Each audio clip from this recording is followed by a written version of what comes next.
camping just a while back with a couple of high school friends.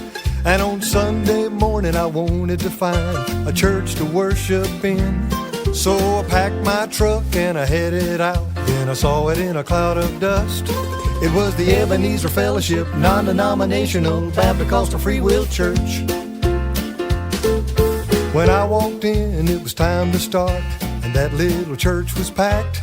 There was only one seat on the very front row, even though I really wanted the back. So I walked right down and I took a seat. Then a hush fell over the place as a sweet little gray-haired woman walked up and said, "Boy, I have something to say. Folks around here call me Granny. I'm as sweet as I can be. Well, I volunteer for everything that couldn't make it without me. I teach Sunday school, I sew and bake. I'm even in charge of the Christmas play. And there's only one thing I ask in return, a lesson you should learn. Don't sit in my pew, you know it belongs to me. I've been sitting right here at least 40 years, and that's the way it's gonna be. I can tell that you are new around here, so you better get one thing clear. If you know what's good for you, don't sit in my pew." Well, I walked to the back of the church feeling just about as tall as a flea when one of those deacons walked up and handed me a brown, ice-cold metal folding chair. So I sat out there in the aisle and listened to the choir sing, "I Shall Not Be Moved," while the preacher preached a fine sermon on like a tree planted by the water. Then he looked right at me and he said, "When the service is over with, we want our special guest to come over to the fellowship hall for some of Granny's red velvet cake." So that's what I did.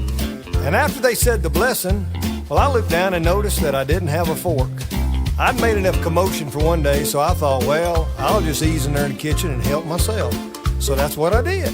I found the utensil drawer, I pulled it open. All of a sudden, somebody spun me around. It was Granny. "Stay out of my kitchen, you know it belongs to me. I've been cooking in here at least 40 years, and that's the way it's gonna be.